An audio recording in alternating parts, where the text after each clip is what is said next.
খরস্রোতা ওই নদীর জলে আমি ভাসব, আমি ভাসব, জানি তুমি আসবে, তুমি আসবে সেখানে।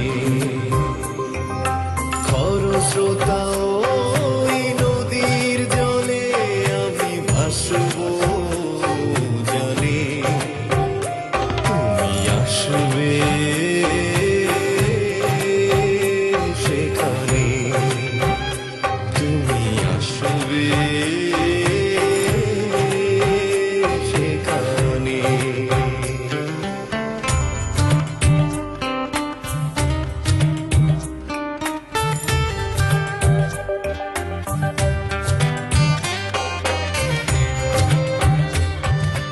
অভিবাসীকে আটক করেছে দেশটির আইন না শৃঙ্খলা। সামিউল দিনদাস, তাদের মধ্যে তোমরা তো খুব করে বলেছিলে শিশু রয়েছে। পদ্মা সেতু বাংলাদেশ একা করতে পারবে না, বলে জানিয়েছেন কিন্তু এখন দেখো নদীর বুকে পদ্মা সেতু মাথা উঁচু করে দাঁড়িয়ে গেছে। এটা এখন আমাদের অহংকার, এটা আমাদের বাংলাদেশের অহংকার। শুক্রবার ওই No, অভিযান no, no, চালায়। Mr. শনিবার রফিক, পর্যন্ত এই আটকের সেতু সংখ্যা তৈরিতে বেড়ে 4,000 তোমরা যে দাঁড়িয়েছে। পরিমাণ অর্থ খরচ লেনদেনের করেছো শহরটি সেটা তোমাদের অর্থনীতিতে নগরী কক্সবাজার চিরেই 2023 বিশাল ধাক্কা দেবে। সারা দেশের সাথে পরে রেল তোমরা পথে যুক্ত বুঝবে। হচ্ছে। শোনো স্যামুয়েল দিনদাস, চট্টগ্রামের দোহাজারী থেকে এই সেতু তৈরি করতে তো আর ষড়যন্ত্র কম হয়নি। আমাদের আত্মসম্মান বোধই বাংলাদেশকে এই সেতু একাই তৈরি করতে সাহস জুগিয়েছে। শোনো, তুমি বাংলাদেশে অনেক বছর ছিলে, ভালো বাংলা বলতে পারো, ভালো বাংলা বুঝতে পারো, কিন্তু বাঙালি জাতিকে চিনতে পারো নাই। তোমরা যারা বিশ্বাস করতে বাংলাদেশ একা পদ্মা সেতু করতে পারবে না, আগামী বছর পদ্মা সেতু চালু হলে বাংলাদেশে আসো, এসে ভালো করে পদ্মা সেতুর ওপর দিয়ে গাড়ি চালিয়ে ঘুরে দেখে যাও। ওকে ওকে I will come, but তোমাদের পদ্মা সেতু ঠিকমতো শেষ হোক তো। ওকে, রাখি, পরে কথা হবে। ব্যাটটা বলে কি পদ্মা সেতু হোক তো। কি হলো? কার সাথে ঝগড়া করছো? ওই আমার বিদেশি ফেসবুক বন্ধু স্যামুয়েল দিনদাস, ওর সাথে কথা ঝগড়া করছিলাম। হ্যাঁ, বেটা বলে তোমাদের নিজের টাকায় পদ্মা সেতু করে আর তোমাদের অর্থনীতির জন্য ভালো করেনি। এর আগে বলতো তোমরা কারো সাহায্য ছাড়া পদ্মা সেতু করতে পারবে না। এখন যখন দেখলো বাংলাদেশ নিজের টাকায় পদ্মা সেতু তৈরি করে ফেলেছে, এখন তো আর বলার কোনো মুখ নেই। বাঙালিরা কি পারে না? 9 মাস যুদ্ধ করে দেশ স্বাধীন করেছে বাঙালিরা, হ্যাঁ, আর এইবার এত বড় সেতু নির্মাণ করে দেখিয়ে দিয়েছে। তুমি একবার চিন্তা করে দেখেছো এটা বাংলাদেশের জন্য কত বড় একটা স্বপ্ন পূরণ? পদ্মা সেতু হলো আমাদের দেশের স্বপ্ন। পিলির মা, পদ্মা সেতু যেদিন উদ্বোধন হবে সেদিন আমরা গাড়ি নিয়ে বরিশাল যাব। দারুণ হবে। কতদিন দেশের বাড়িতে যায় না, ভেবেছি পদ্মা সেতু চালু হলেই বাড়ি যাব। আবারও পদ্মা সেতুর পিলারে ধাক্কা দিয়েছে ফেরি বীর শ্রেষ্ঠ জাহাঙ্গীর। সন্ধ্যায় সেতুর 10 নম্বর পিলারে ধাক্কা দেয় ফেরিটি। এ সময় ট্রাক ছিটকে পড়ে দুটি প্রাইভেট কারকে ধাক্কা দিলে আহত হন বেশ কয়েকজন। এটা কি করে হয়? এতদিন পদ্মা সেতুর লিজ দিয়ে ফেরি চলাচল করেছে, কোনোদিন ধাক্কা লাগেনি। আজ আজ ফেরির সাথে পিলারে ধাক্কা লাগলো। এটা ষড়যন্ত্র, এটা ষড়যন্ত্র। এটা বাংলাদেশের সেতু যাতে না হতে পারে তারই ষড়যন্ত্র। সেতুর সাথে ধাক্কা লাগাম তো না, এটা আমাদের বুকের ভেতর ধাক্কা লাগা। শান্ত, কি হলো? মিলিন বাবা, কি হলো তোমার? পল্টু, পল্টু এদিকে একটা খালু কেমন করছে? সজল, এই পানি নিয়ে জলদি। সজল, সজল এদিকে একটা বাবা কেমন করছে? বাবা, বাবা কি হয়েছে? বাবা কি হয়েছে? এই অ্যাম্বুলেন্স করে জলদি করে বাবাকে হসপিটালে নিতে হবে। কেমন হলো? অ্যাম্বুলেন্স।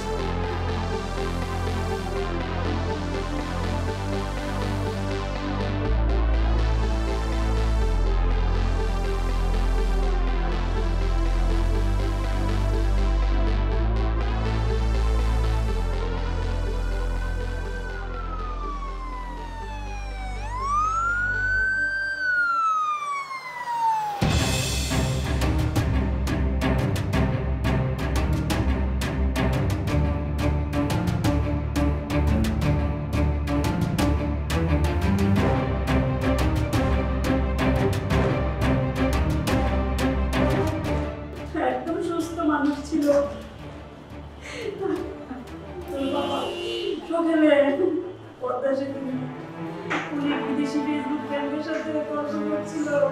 সেই লোক পদ্মা সেতু নিয়ে নানা রকম নেগেটিভ কথাবার্তা বলাতে তোর বাবা এমনিতেই খেপেছিল।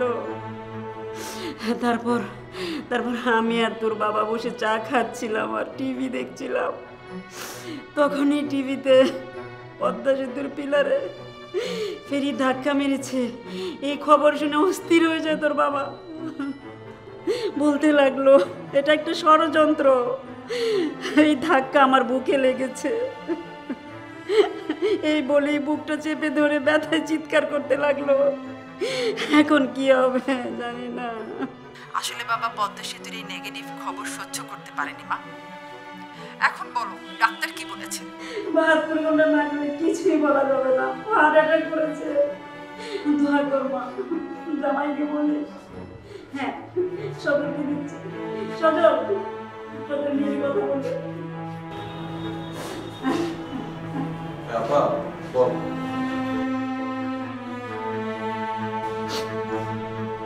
না না তোর আসতে হবে না, আমি আছি, আমি আমি সামনে নিব, তুই টেনশন করিস না। না না টাকা পয়সা লাগবে না, লাগবে আমি। শরীরটা খারাপ করবেন আন্টি, আপনি একটু শান্ত হন প্লিজ। হ্যাঁ কবিতা আসছে, ঠিক আছে। কিচ্ছু হবে না আঙ্কেল, কিচ্ছু হবে না, আল্লাহ ভরসা। আপনি একটু বসে, একটু শান্ত। দোয়া করো মা, দোয়া করো, তোমার আঙ্কেলের জন্য দোয়া করো যেন ভালো হয়ে যায়। বাবার 4টা ব্লক ধরা পড়েছে, বললো অবজারভেশনে রাখতে হবে, হয়তো বা ওপেন হার্ট সার্জারি করতে হবে। তুই দুলাভাইকে দোয়া করতে বলিস, আমি রাখি।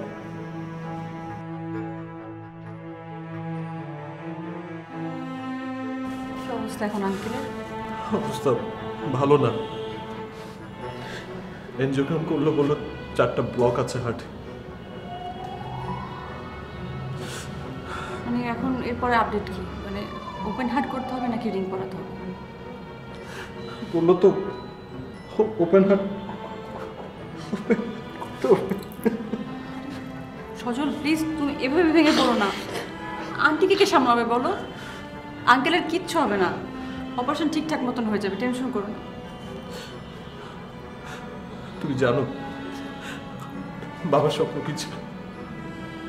উনি বলছিলেন সবাইকে নিয়ে নাকি পদ্মা সেতু বলে গাড়ি করে বাড়িতে যাবে। কোথা থেকে কি ধৈর্য ধরো, আমরা ধৈর্যের পরীক্ষা নিচ্ছি, আঙ্কেলের কিচ্ছু হবে না। তাই জন্য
হ্যালো, ঘুমাওনি? না, ঘুম আসছিল না। বাবা ফোন করেছিল, বাবার সঙ্গে কথা বলছিলাম। তারপর ভাবলাম তোমার একটা খোঁজ খবর নিই। আচ্ছা, আঙ্কেলের এখন কি অবস্থা? ভালো আছে তো? হ্যাঁ, আব্বু মাশাল্লাহ অনেক ভালো, এখন ঘুমাচ্ছে। রাতে কিছু খেয়েছো? ওই মন্টু খাবার নিয়ে আসলো, খেলাম। আচ্ছা শোনো না, আব্বু কবে আসবে কিছু বলেছে? না, এখনো কিছু জানায়নি। আচ্ছা, তোমার কি ওখানে খুব প্রবলেম হচ্ছে? দেখো, কোনো হেল্প লাগলে কিছু লাগলে আমাকে জানাবে প্লিজ। আর শোনো না, রাতে একটু ঘুমিয়ে নিও প্লিজ। আরে না, আমার কোনো সমস্যা হচ্ছে না, ঠিক আছে। আর কিছু লাগলে তো আমি তোমাকে বলবো। শোনো, তুমি টেনশন করো না তো, তুমি ঘুমিয়ে পড়ো। আর আমিও ফাঁকে ফাঁকে ঘুমিয়ে নিচ্ছি, কোনো সমস্যা নেই। আচ্ছা, গুড নাইট।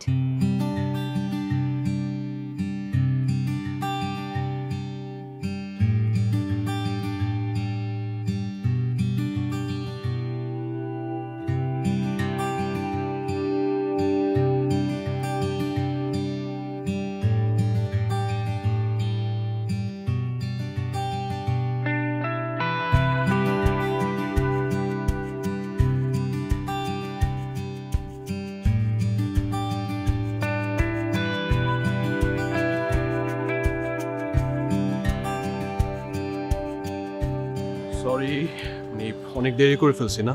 বেশি না, 5 মিনিট আগে আমি এসেছি। ওকে, আচ্ছা বলো, কি এত জরুরি তলব? আজকে কয় তারিখ? আজকে কেন? বলো না কয় তারিখ। আজকে 8 সেপ্টেম্বর। কেন, কি হচ্ছে?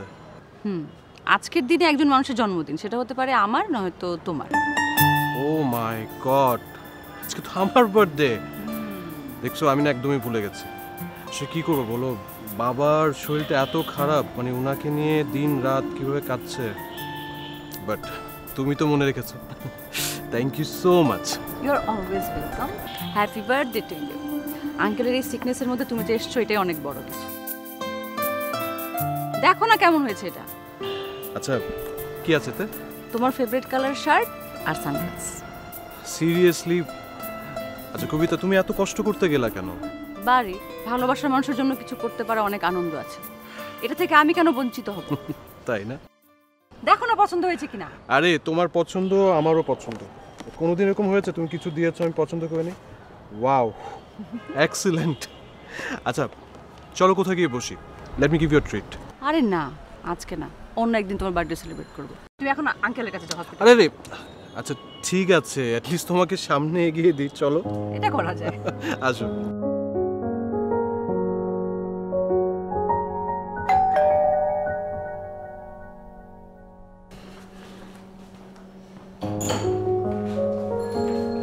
মা, আপনি? ঠিক আছে ঠিক আছে, সালাম করতে হবে না। মা, আপনি কি একা এসেছেন? হ্যাঁ, আমি একাই আসছি। আচ্ছা বৌমা, আমার ছেলে 7 দিন ধরে অসুস্থ, তোমরা আমারে জানাও নাই কেন? আমার কেন হেডমাস্টারের কাছ থেকে শুনতে হলো? মা, আপনি টেনশন করবেন তাই আপনাকে জানাইনি। আমার ছেলে এখন কেমন আছে? ওর সাথে হাসপাতালে কে আছে? মা, আলহামদুলিল্লাহ আপনার ছেলে এখন ভালো আছে, সজল আছে হসপিটালে, আজই রিলিজ দিয়ে দিবে।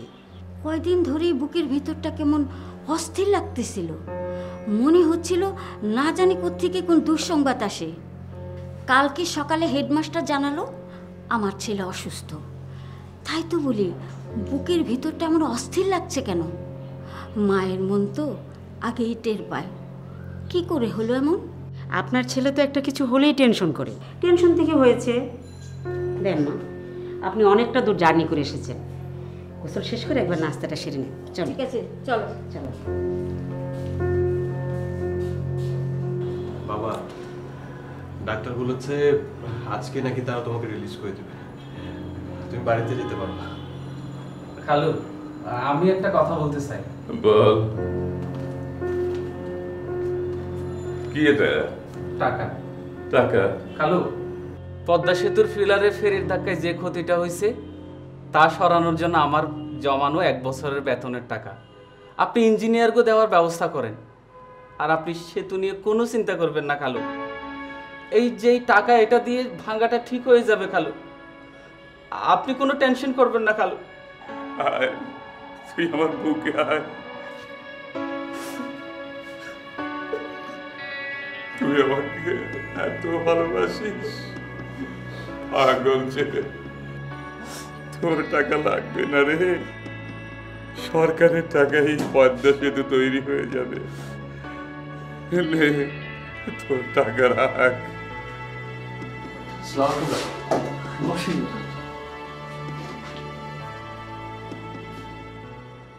আপনি নাকি সুস্থ হয়ে গেছেন, নিয়মিত ওষুধগুলো খাবেন, আর কোনো কিছু নিয়ে টেনশন করবেন না। আর শুনেন, পদ্মা সেতু এখন মাথা চড়ে দাঁড়িয়ে গেছে, ওটা নিয়ে টেনশন করার কিছু নেই। পদ্মা সেতুতে আঘাত লাগলে মনে হয় আমার বুকে আঘাত লেগে গেছে। এটা শুধু আপনার একার বুকে নয়, প্রত্যেক বাংলাদেশের বুকে সেই একই অনুভূতি হয়। আপনি ওনাকে মাঝে মাঝে সেতু দিতে নিয়ে যাবেন, ওনার ভাল লাগবে। জি অবশ্যই। আচ্ছা, আপনার দেশের বাড়ি যেন কোথায়? বরিশাল মুলাদি। আচ্ছা, সেই জন্যই আপনি পদ্মা সেতু এত খোঁজ খবর রাখেন। সেতুটা হলে তো আপনার জন্য সবচেয়ে সুবিধা হবে। ভালো থাকবেন, আসি। বাবা দেখেছো ডাক্তার কি বলে গেল? পদ্মা সেতু নিয়ে তোমাকে আর টেনশন করতে হবে না। তুমি কয়েকটা দিন বাসায় রেস্ট নাও, তারপর আমি তোমাকে পদ্মা সেতু ঘোরাতে নিয়ে যাবো, ঠিক আছে? এই মন্টু, ব্যাগ ট্যাগ সব রেডি কর। আচ্ছা ভাইয়া। বাবা আমি একটু রিসেপশন থেকে আসছি, ঠিক আছে? আচ্ছা।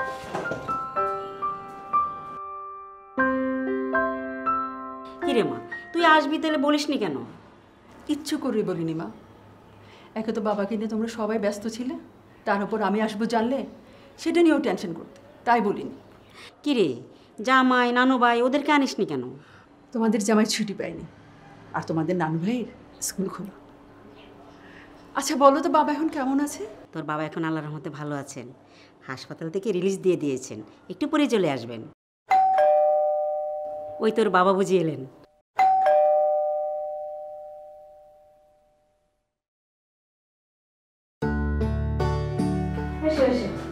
দেখো কি এসেছে। কেমন আছো?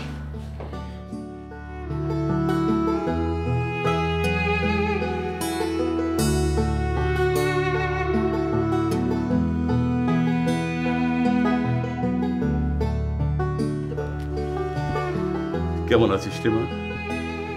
আমি ভালো আছি, আমি একদম সুস্থ। আমার আয়ের নানু ভাই জামাই ওরা কেমন আছে? ওরা এলো না কেন? বাবা আমি একা এসেছি, তোমার শরীর খারাপ শুনে ছুটে চলে এসেছি। আর তোমার নানু ভাই তোমার জামাই আসেনি বাবা। আমি এখন খুবই ভালো আছি। তুই আমার জন্য বাজে কখনো চিন্তা করিস না। সজল কেমন আছিস? এই তো আমি ভালো আছি, তুই কেমন আছিস? আচ্ছা আমি একটা কথা বলতো, তুই যে আসবি আমাদের কাউকে তো তুই জানাস না, অ্যাটলিস্ট আমাকে বলতে পারতি, আমি এয়ারপোর্টে গিয়ে তোকে নিয়ে আসতাম। আরে না না, তুই তো বাবাকে নিয়ে ব্যস্ত ছিলি তাই জানাইনি। আর তুই এত শুকিয়ে গেছিস কেন? আমি শুকিয়েছি? আবার তুই যে কি না বলিস, তোরা যারা আমেরিকা থেকে আছিস তোদের কি মনে হয় জানোস আমরা বাংলাদেশের সবাই শুকিয়ে গেছি? আমরা কি রোগা? সজলের বাবা, তুমি জেনে অবাক হবে, তোমার অসুখের খবর শুনে মা বাড়ি থেকে চলে এসেছেন। মা আসছে? কখন? কার সাথে এসছে? একা এসেছেন। তোমাদের হেডমাস্টারের কাছ থেকে তোমার অসুখের কথা শুনে একাই চলে এসেছেন। আমি তো দেখে অবাক। ভালোই হলো, দাদি এসছে, আপু এসছে, আর এখন তো আপুর শরীর পুরো এফি। আমার ছেলে কই? মা আমাকে ডাকুনি কেন? মা মা ও বাবা, মা তুমি তুমি কার সাথে এসছো? কখন এসছো? কিভাবে এসছো?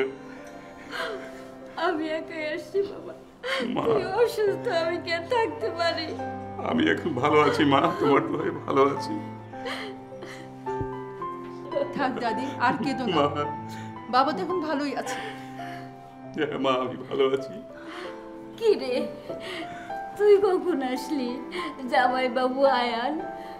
একটু আগে এসেছি দাদি, তোমাদের জামাই আয়ান আসেনি। আচ্ছা তোমরা সবাই ফ্রেশ হয়ে নাও, আমি টেবিলে খাবার দিচ্ছি। এমন চল। আসেন।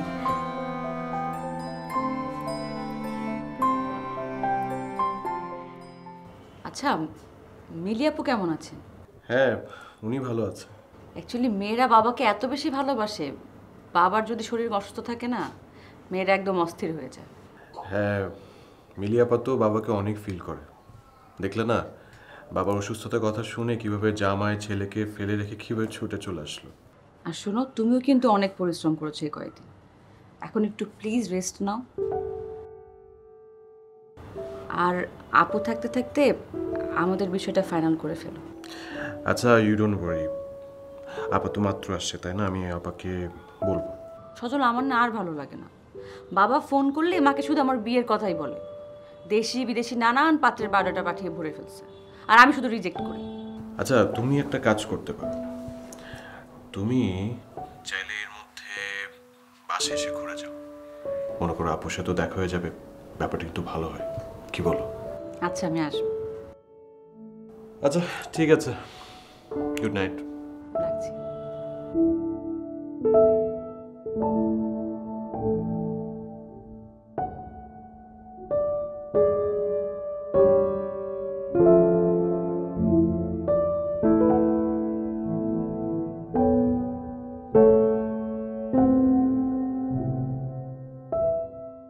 আচ্ছা, তুমি যে এত বায়োডাটা পাঠাচ্ছ, তোমার মেয়ে তো ওগুলো ছুঁয়েও দেখছে না কেন?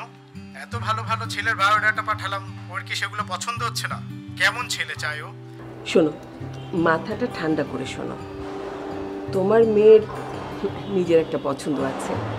ওরই ইউনিভার্সিটির একটা সিনিয়র ফ্রেন্ড, ওর সাথে ওর রিলেশন চলছে বেশ অনেকদিন যাবত।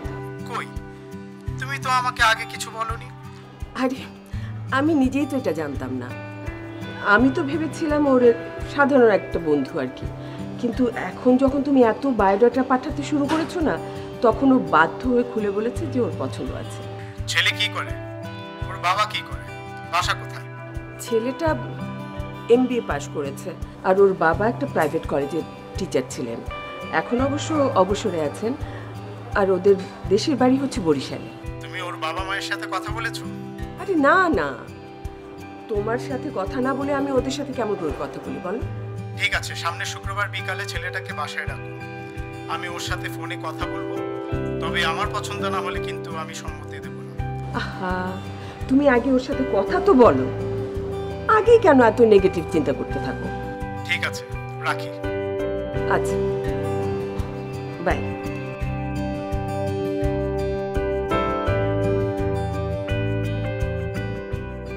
মা, এই ঘড়িটা বাবার জন্য, আর এই সিলটা তোমার জন্য। খুব সুন্দর হয়েছে মা। থ্যাংক ইউ মা। আর দাদি, এই শালটা তোমার জন্য। কি দরকার ছিল? প্রত্যেকবারই তো দাদিরে দেয়, আর কত দিবি। খুব সুন্দর হয়েছে। রংটা তো দাদিকে খুব মানাবে। ঠিক বলেছো মা। আপা, আমারটা কই? আমারটা তো দিলি না। তোর জন্য এনেছি, দেখ তো এটা পছন্দ হয়েছে কিনা। ওয়াও, ফ্যান্টাস্টিক আপা, থ্যাংক ইউ সো মাচ। তুই জানিস এই কালারটা আমি নিব ভাবছিলাম। Thank you. খুব সুন্দর হয়েছে। আর মন্টু, এটা তোর জন্য, দেখ তো পছন্দ হয়েছে কিনা।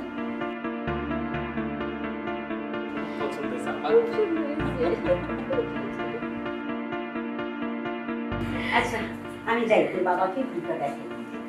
মা, আপনি আমার সাথে রান্না করে চলেন, কথা বলতে বলতে রান্না। আচ্ছা, এমন তুই চল।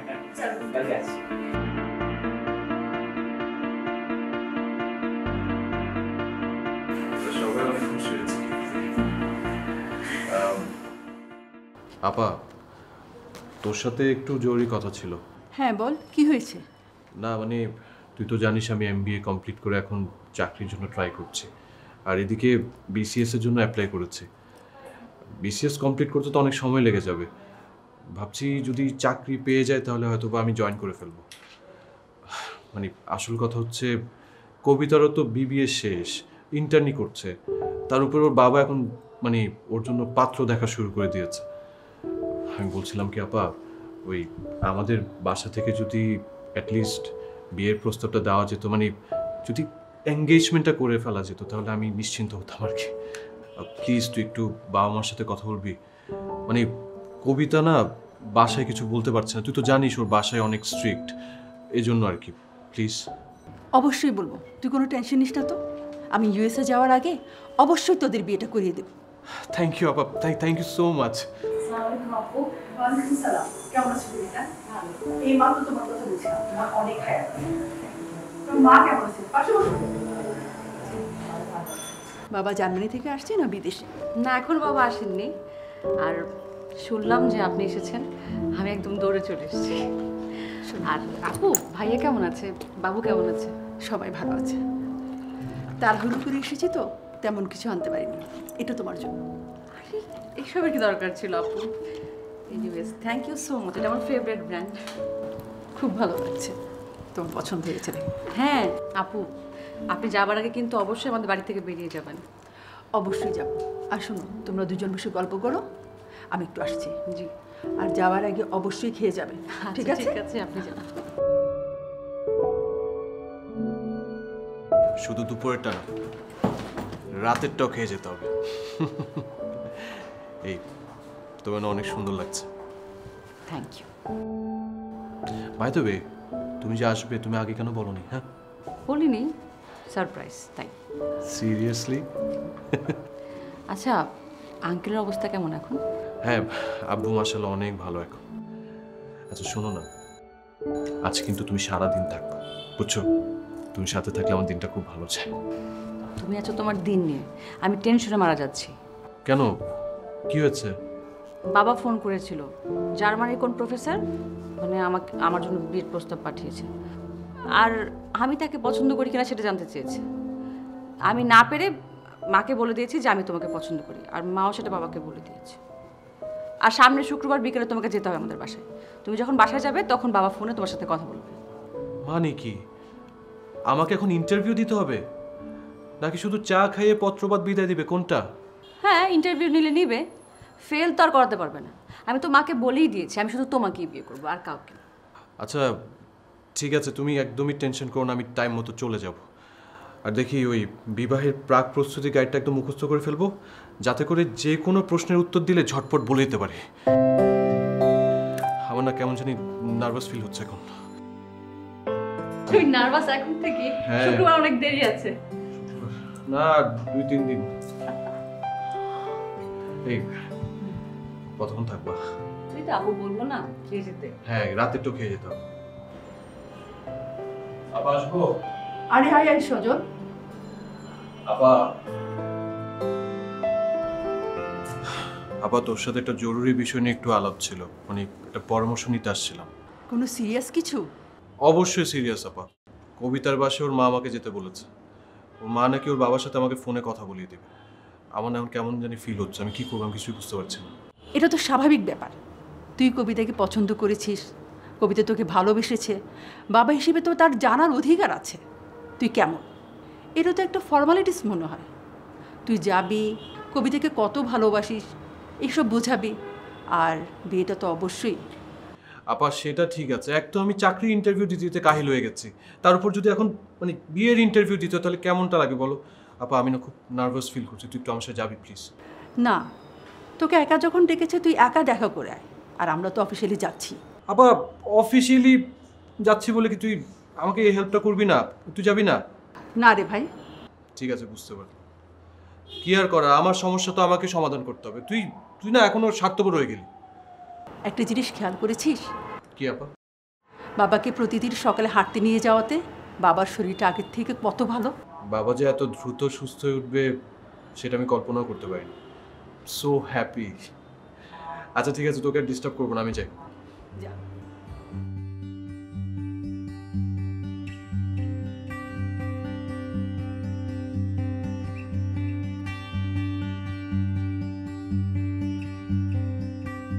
আসসালামু আলাইকুম আন্টি। ওয়ালাইকুম সালাম। কেমন আছো তুমি? জি আন্টি, আমি ভালো আছি, আপনি ভালো আছেন? আমি ভালো আছি। তুমি তো কবিতার অনেক দিনের বন্ধু, কবিতা সব সময় তোমার কথা বলে। তো তোমার বাবা কেমন আছে এখন? আলহামদুলিল্লাহ আন্টি, এখন আগের চেয়ে অনেক ভালো আছে। কবিতার কাছে শুনে আমি তোমার ব্যাপারে কবিতার বাবার সাথে কথা বলেছি। আমি কবিতার বাবাকে একটা কল দিচ্ছি, তুমি তার সাথে কথা বলো সরাসরি। হ্যাঁ জি আন্টি।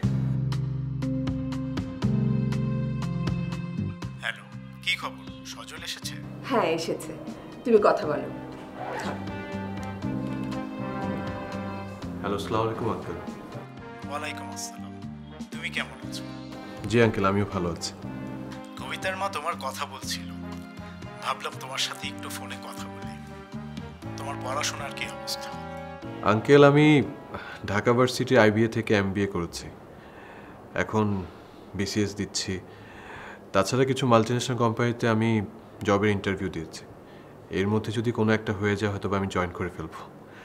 তাছাড়া আঙ্কেল, আমার ইচ্ছা আছে USA থেকে PhDটা করার। যদি চাকরি চলাকালীন PhD করার সুযোগ পেয়ে যায় তাহলে হয়তোবা চাকরি থেকে ব্রেক নিয়ে আমি USA চলে যাব। তোমার আব্বা তো প্রাইভেট কলেজের টিচার ছিলেন। জি। তোমরা কয় ভাই বোন? আঙ্কেল, আমরা এক ভাই এক বোন। আমার আপু দুলাভাইয়ের সাথে আমেরিকায় থাকে। আমার দুলাভাই ইঞ্জিনিয়ার, আপু আর্কিটেক্ট। তোমাদের বাসা কোথায়? আমরা আঙ্কেল কলাবাগানে থাকি। নিজেদের বাড়ি? না আঙ্কেল, আমরা ভাড়া বাসায় থাকি। ঢাকাতে আমাদের নিজেদের বাড়ি নেই। তোমরা ঢাকায় ভাড়া থাকো? আমি তো মনে করেছিলাম তোমাদের নিজেদের বাড়ি আছে। যাই হোক, তোমার সাথে পরে কথা হবে। আমি রাখি, এখন আমার একটা মিটিং শুরু। জি জি, ঠিক আছে। আসসালামু আলাইকুম। আন্টি, আমি তাহলে এখন উঠি। আরে কি বলছো? নাস্তা না খেয়ে চলে যাবে নাকি? আমি নাস্তার ব্যবস্থা করছি। না আন্টি, নাস্তা খাবো না, আমার জোরে একটু কাজ আছে, আসি। আহা,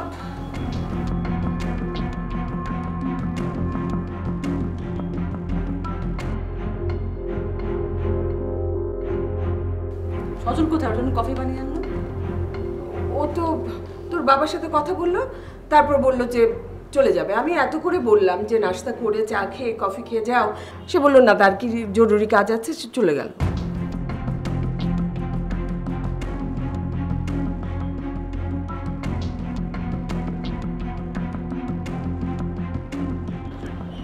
তোমার বাবা খুব ভদ্র ভাষায় আমাকে বাজেভাবে রিজেক্ট করেছে। কবিতা, তুমি বলনি যে ঢাকা শহরে আমাদের বাড়ি গাড়ি নেই? বাবার একটা ড্রিম ছিল। ইনফ্যাক্ট সব বাবা মাই চায় তার সন্তানের জন্য বেস্টটা। তুমি এভাবে কেন রিয়েক্ট করছো বাবার কথায়? আমি কেন রিয়েক্ট করব না? আমাকে বলবে আমি কেন রিয়েক্ট করব না? এখন আমার কি মনে হচ্ছে জানো? এই যে আমাদের বাড়ি গাড়ি নেই, এটা আমার অযোগ্যতা। প্লিজ দেখো, তুমি এইভাবে চিন্তা করো না। আমি তোমাকে ভালোবাসি। এই বাড়ি গাড়ি সয় সম্পত্তি আমার কাছে ম্যাটার করে না। তোমার কাছে করে না? তোমার বাবার তো বাড়ি গাড়িওয়ালা পাত্র দরকার। আর আজ তোমার কাছে ম্যাটার করছে না, ভবিষ্যতে ম্যাটার করতেই পারে। তখন তুমি আফসোস করবে, বুঝো না? তুমি কি বলছো সজল? এত বছরে তুমি আমাকে একটুও চিনতে পারলে না? আমি কে, আমি কি চাই, তুমি কি বুঝতে পারছো না? আচ্ছা ঠিক আছে, চলো। আমার না এইসব নিয়ে এখন কথা বলতে ইচ্ছে করছে না, চলো যাই। আচ্ছা ঠিক আছে, চলো তোমার মুডটা ভালো করে দিই, আমরা কফি শপে গিয়ে বসি। তুমি কেন বুঝতে পারছো না? আমার মনটা ভালো না। ইটস বেটার তুমিও বাসায় যাও, বাসায় গিয়ে একটু চিন্তা করো। তুমি তোমার বাবা মাকে কষ্ট দিয়ে আমার সাথে রিলেশনশিপটা রাখতে চাও কিনা। তুমি আমাকে ভালোবাসো না? তুমি ভালোবাসলে আমাকে কথাটা বলতে পারতে। আচ্ছা বাদ দাও, চলো।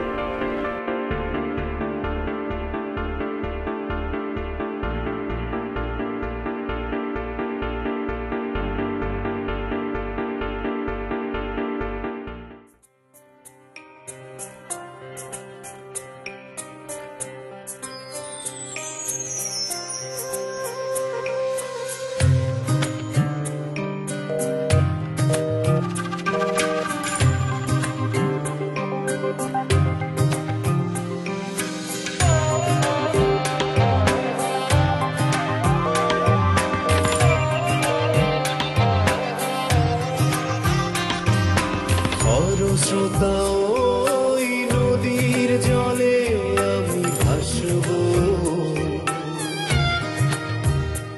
আমি ভাসবো, জানি তুমি আসবে, তুমি আসবে সেখানে। খরস্রোতা ওই নদীর জলে আমি ভাসবো, জানি তুমি আসবে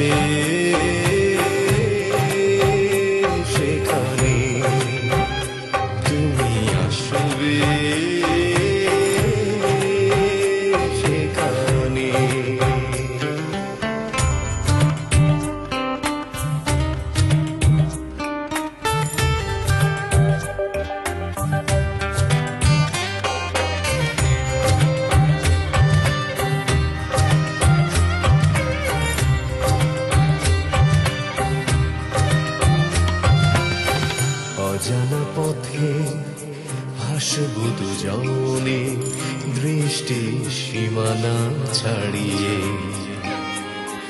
ভয় পেও না জলরাশি দেখে দুহাত দেব বাড়িয়ে।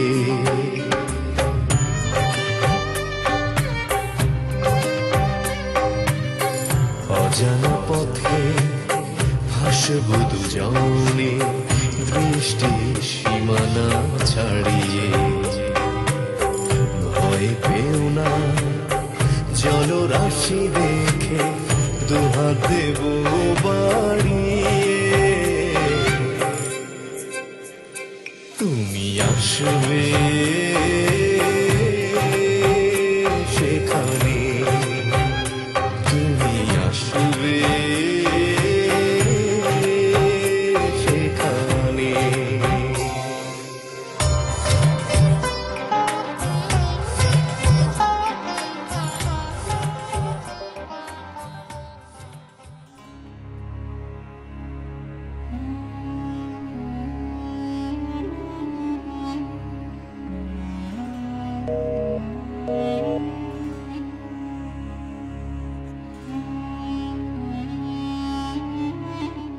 আমার ওই পারে আপনার 3 বিঘা জমি আছে, হাইওয়ে রোডের পাশে।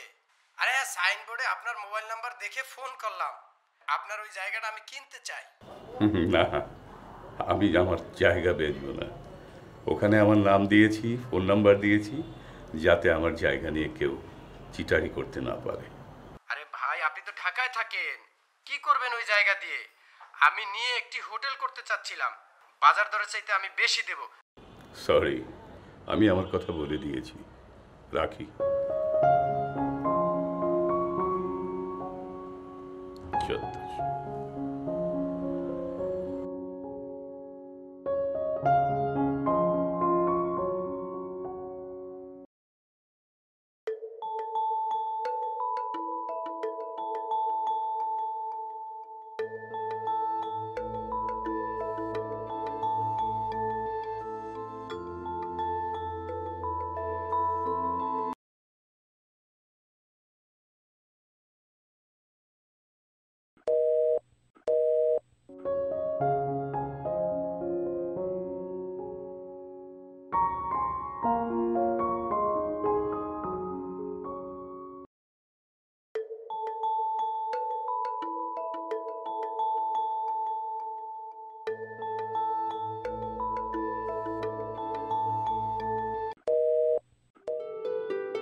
বাড়ি গাড়ি সয় সম্পত্তি আমার কাছে ম্যাটার করে না। তোমার কাছে করে না, তোমার বাবার তো বাড়ি গাড়িওয়ালা পাত্র দরকার। আর আজ তোমার কাছে ম্যাটার করছে না, ভবিষ্যতে ম্যাটার করতেই পারে। বাসে গিয়ে একটু চিন্তা করো, তুমি তোমার বাবা মাকে কষ্ট দিয়ে আমার সাথে রিলেশনশিপটা রাখতে চাও কিনা।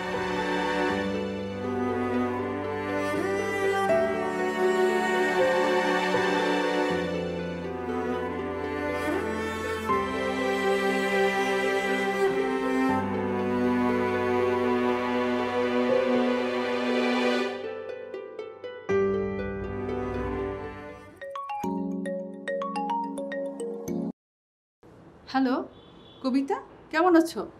আসসালামু আলাইকুম আপু, ভালো আছি। আচ্ছা আপু, সজল কি বাসায় আছে? হ্যাঁ, ও তো বাসায়। ওকে কিছু বলবো? আপু আমার ফোন ধরছে না, আমি অনেকদিন যাবত ওকে ফোনে ট্রাই করছি, আমার ফোন বারবার কেটে দিচ্ছে। ও আমার সাথে এমন কেন করছে আপু? না, সজলের তো এটা করা ঠিক হয়নি। ও কেন তোমার ফোন ধরবে না? আপু আসলে আমার বাবা চাইতো যে মেয়ের জামাই একটা ঢাকায় বাড়ি থাকবে, একটা গাড়ি থাকবে, কিন্তু এর মানে তো এই না যে বাবা সজলকে অ্যাকসেপ্ট করেনি। আর আমিও মাকে একদম সাফ বলে দিয়েছি আমি সজলকে ভালোবাসি, আমি ওকে বিয়ে করব। কিন্তু আপু সজল যদি আমাকে ভালোবাসে তাহলে আমার ফোন আমার কি দোষ আপু এখানে? না, আমি তো তোমার সাথে একমত। বাবা মার এমন চাওয়া তো স্বাভাবিক। এটা নিয়ে সজলের এমন করা তো ঠিক না। তোমার দেখে কোনো দোষ দেখছি না আমি। আপু প্লিজ, আপনি ওকে একটু বোঝান, বলেন যে সবকিছু ঠিক হয়ে যাবে, কিন্তু আমাদের মাঝখানে এরকম ডিস্টেন্স রাখাটা একদম ঠিক হচ্ছে না। ঠিক আছে কবিতা, তুমি কোনো চিন্তা করো না, আমি ওকে বোঝাচ্ছি। তুমি ঘুমাও। থ্যাংক ইউ আপু, ভালো থেকো।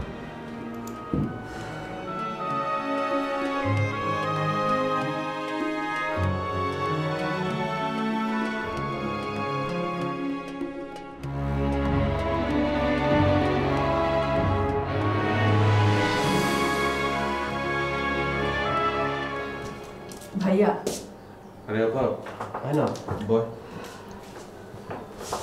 কি হয়েছে তোর? মন খারাপ কেন? না আপা, আমি ঠিক আছে। তুই কবিতার ফোন ধরেছিস না কেন? বারবার কেটে দিচ্ছিস। আচ্ছা আপা, ও কেন ওর বাবা মাকে আমার সম্পর্কে আগে জানায়নি? খামাখা তুই কবিতাকে দোষারোপ করছিস। সে তোকে ভালোবাসে, তোকে বিয়ে করতে চায়, তার বাবা মাকে সে স্পষ্ট বলে দিয়েছে। আর কি করতে পারে একটা মেয়ে? ওর বাবা মা যদি ঢাকায় সেটেল করা পাত্র দেখে, সেখানে তো দোষের কিছু দেখছি না। চিন্তা তো করতেই পারে। আর এখানে তোকে তো না বলে দেয়নি। সামান্য একটা বিষয় নিয়ে রাগারাগি করে দূরত্ব বাড়ানো তো ঠিক না। আর শোন, তুই একটা ভালো জব পেলে দেখবি সব ঠিক হয়ে যাবে। আপা, আমার না একটা মাল্টিন্যাশনাল কোম্পানিতে জব হয়েছে। কনগ্রেচুলেশনস। তুই খবরটা জানিসনি কেন? এখনও তো অ্যাপয়েন্টমেন্ট লেটার পাইনি। অ্যাপয়েন্টমেন্ট লেটার পেলে সবাইকে জানাবো। এই কবিতাকে জানিয়েছিস? না। তুই এক্ষুনি ফোন দিয়ে কবিতাকে জানাবি, আর আমি এক্ষুনি বাবা মাকে সুখবরটা দিয়ে আসছি, ঠিক আছে?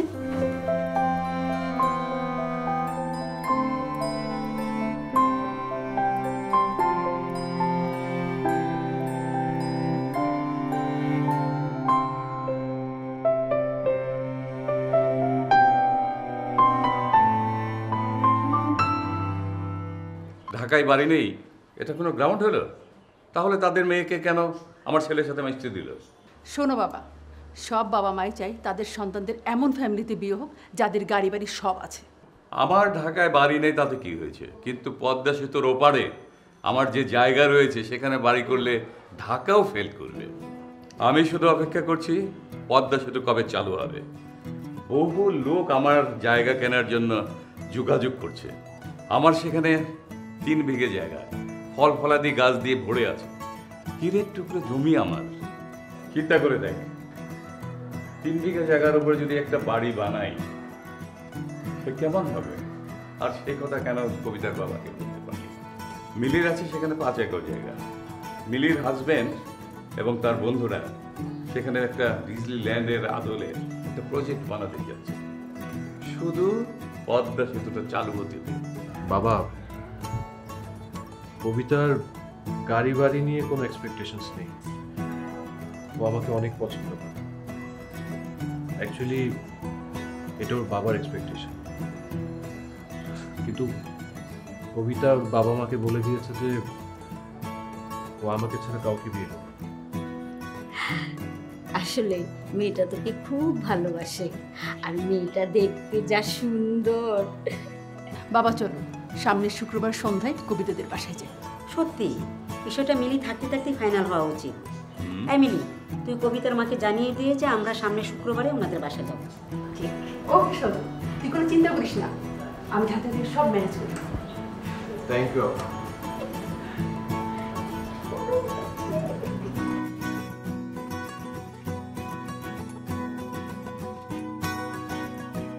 সজল, তুমি না আমাকে ভালোই বাসো না। আমি তোমার সাথে আমার কি দোষ বলো তো? তোমাকে আমি এত কল করেছি, এতবার তোমাকে ফোন দিয়েছি, তুমি সবসময় আমার ফোনটা কেটে দিয়েছো। তুমি এতদিন আমার থেকে কিভাবে আলাদা থাকতে পারো বলো? দেখো কবিতা, আমিও তোমাকে অনেক ভালোবাসি, কিন্তু ওদিন তোমার বাবার ব্যবহারে আমি আসলে অনেক কষ্ট পেয়েছি। আমার আত্মসম্মানে লেগেছে। বিয়ে শাদিতে এরকম অনেক কথাবার্তাই হয়। আর আমার বাবা তো আমার খারাপ কিছু চায় না। তুমি এসব নিয়ে বসে থাকলে তো জীবনে কখনো আগাতেই পারবে না। আচ্ছা ঠিক আছে, তুমি কান্না থামাও তো। আমি শুক্রবার তোমার বাসায় বিয়ের প্রস্তাব পাঠাচ্ছি, আর আপাকে বলবো তোমার আম্মুর সাথে কথা বলতে। এবার বিশ্বাস হলো তো যে আমি তোমায় কতটা ভালোবাসি? আমি তোমাকে বেশি ভালোবাসি, তুমি আমাকে কম ভালোবাসো। আর এই কথা আমি বাসায় গিয়ে মাকে বলবো। আচ্ছা ঠিক আছে, বলো। এবার চলো, তোমাকে কত খাবারতে নিয়েছি, যেহেতু মানা করে দিয়েছি। খুব রাগ করেছো আমার। আমার মনে আছে এখন? মনে থাকবে না। আসলে কিপটেম ধরে বলছি। কিপটেমে কিছু।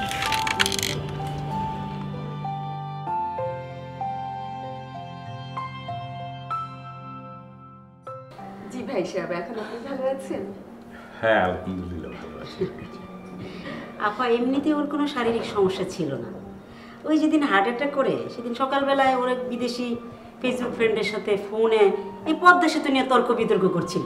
ওই লোকে বিভিন্ন নেগেটিভ কথাবার্তা বলছিল, এই কাজ শেষ করতে পারবে না বাংলাদেশ, এইসব শুনে তো এমনিতে উনি খেপেছিল, সেন্সিটিভ মানুষ। তার উপরে টেলিভিশনের নিউজ দেখলো যে পদ্মা সেতুর পিলারে ফেরি ভীষণভাবে ধাক্কা মেরেছে। এইটা দেখেই তো ওনার বলে যে এই ধাক্কা আমার বুকে লেগেছে, এটা বলে উনি বুকে ব্যথা শুরু হয়ে গেল, সেন্সলেস হয়ে পড়ে গেল। তারপর মেডিকেলে ভর্তি। আন্টি, আমি একটা কথা বলতে চাচ্ছিলাম। আপনারা মনে হয় খুবই আপসেট হয়েছেন যে ঢাকায় আমাদের নিজেদের কোনো বাড়ি নেই। তবে আন্টি, আব্বুর মামার ওপারে 3 বিঘা জায়গা আছে, একদম হাইওয়ের পাশে। পদ্মা সেতু চালু হয়ে গেলে কিন্তু ওখানে যেতে 1 ঘন্টার বেশি সময় লাগবে না। আর উত্তরা থেকে মতিঝিল যেতেও কিন্তু 2-2.5 ঘন্টা লেগেই যায়। আর আমাদের ওখানে থাকার জন্য জায়গাটা কতটাই ভালো হবে আপনি একটু ভাবুন। কবিতা বলছিল তোমার নাকি একটা বড় মাল্টিন্যাশনাল কোম্পানিতে জব হয়েছে, আগামী মাসে জয়েন করবে? জি জি আন্টি, খুব ভালো একটা জব হয়েছে, ঢাকায় পোস্টিং। মানে কবিতার বাবা চাচ্ছিল যে ঢাকায় সেটেল কোনো ছেলের সাথে কবিতার বিয়ে হবে। কবিতা তো আমাদের আসলে একমাত্র মেয়ে।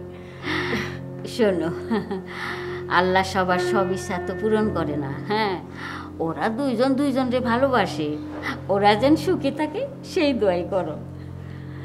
ঠিক আছে, চলুন একদিন সবাই মিলে মাওয়া যাই, পদ্মা সেতু দেখা হবে, টাটকা ইলিশও খাওয়া হবে। এটা তো খুবই ভালো প্রস্তাব ভাই।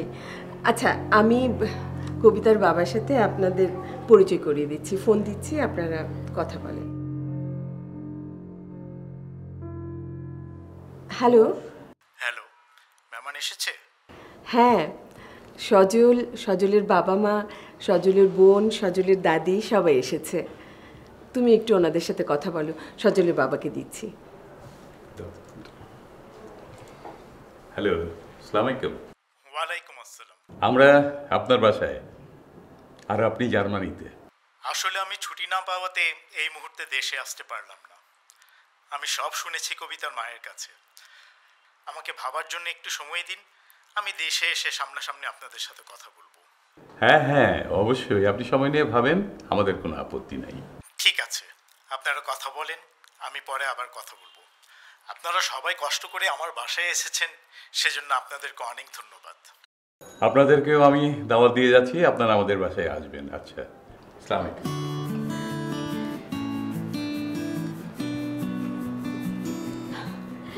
ঠিক আছে, সব কিছু। আচ্ছা, মেয়ে বড় হয়েছে, ওকে তো আর জোর করে বিয়ে দেয়া যাবে না। ওর পছন্দটাকে তো আমাদের মেনে নেওয়া উচিত, তাই না? কিন্তু আমি এখনো বিষয়টা মেনে নিতে পারছি না। আচ্ছা, তুমি কেন মেনে নিতে পারছো না? ছেলের ফ্যামিলি ভালো, ছেলে ব্রিলিয়ান্ট, তারপর একটা ভালো চাকরি পেয়েছে।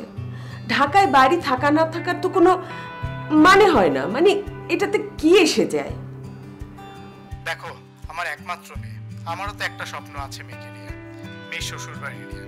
মানুষের সব আশা কিন্তু আল্লাহ পূরণ করে না, তাই না? ওদের ঢাকায় বাড়ি নেই দেখে তুমি মন খারাপ করেছো, কিন্তু পদ্মার ওপারে ওদের জমি আছে, ওখানে ওরা বাড়ি বানাবে। ওইখানে যেতে তখন 1 ঘন্টার বেশি লাগবে না। তুমি যখন ইচ্ছা তখন তোমার মেয়েকে গিয়ে দেখে আসতে পারবে। শোনো প্লিজ, তুমি আর অমত করো না। কত ভালো ভালো প্রস্তাব আসলো। দেখো, তোমার মেয়ে যে কিরকম জেদি সেটা তো তুমি জানো। সে তো সাফ সাফ বলে দিয়েছে সজলকে ছাড়া সে কাউকে বিয়ে করবে না। এখন আমরা যদি এটা না শুনে অন্য কিছু করি তাহলে হয়তো ও কিছু একটা করে ফেলতে পারে। তোমার মেয়েকে যে তুমি এত ভালোবাসো, তার খুশির জন্য তো তোমার এটা মেনে নেওয়া উচিত, তাই না? ঠিক আছে, আমি মেনে নিলাম। তুমি সজলের বাবাকে ফোন দিয়ে আমাদের মতামতটা জানিয়ে দাও। আমি শীঘ্রই এই দেশে এসে কথাবার্তা ফাইনাল করব। আচ্ছা ঠিক আছে, তাহলে এখন তুমি টেলিফোনটা রাখো, আমি এক্ষুনি সজলের বাবাকে ফোন করে কথা বলছি। ঠিক আছে? আচ্ছা ঠিক আছে, বাই।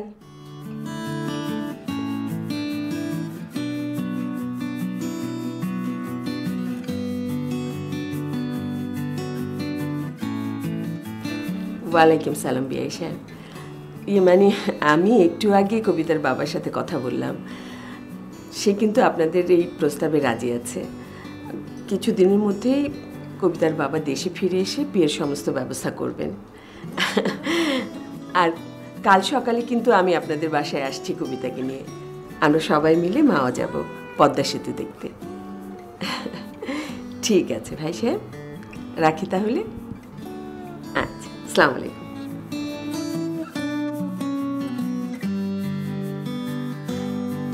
কবিতা, কবিতা, তোর মা কই? আমরা তো সবাই রেডি। হ্যাঁ, তোর মা কোন আসে না কেন? এদিকে দেখ, কবিতার মা এসে বসে আছে। কবিতা, তোমার ড্রেসটা তো বেশ সুন্দর। তাই আপনার পছন্দ হয়েছে? খুব পছন্দ হয়েছে। আচ্ছা ঠিক আছে, আপনি বিদেশ যাওয়ার আগে আপনাকে এরকম ড্রেস কিনে দেবো। কই তোর মাকে ডাক না। হ্যালো হ্যালো স্যামুয়েল দিদার, কি বললে? পদ্মা সেতুতে আবার ফেরি ধাক্কা লেগেছে? দাদি,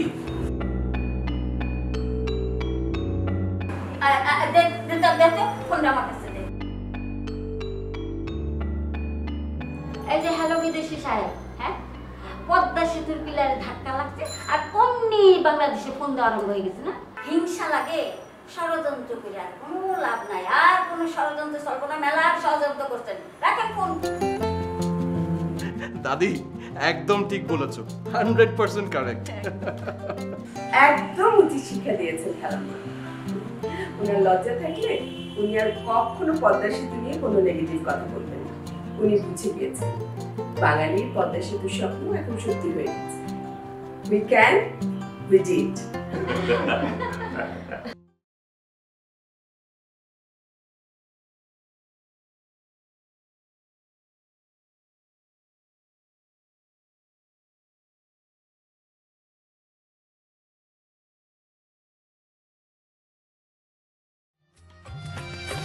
কবিতা লিখে শোনাবো তোমাকে, বৃষ্টি নামলেও ছুড়ে, মন কাঁদলে ঘন কালো রাতে জড়িয়ে রাখবো আধারে।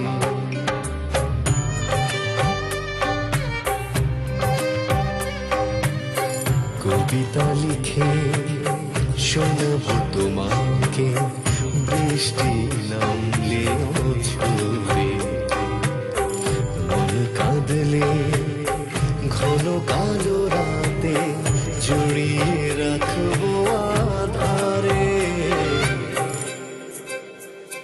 তুমি আসবে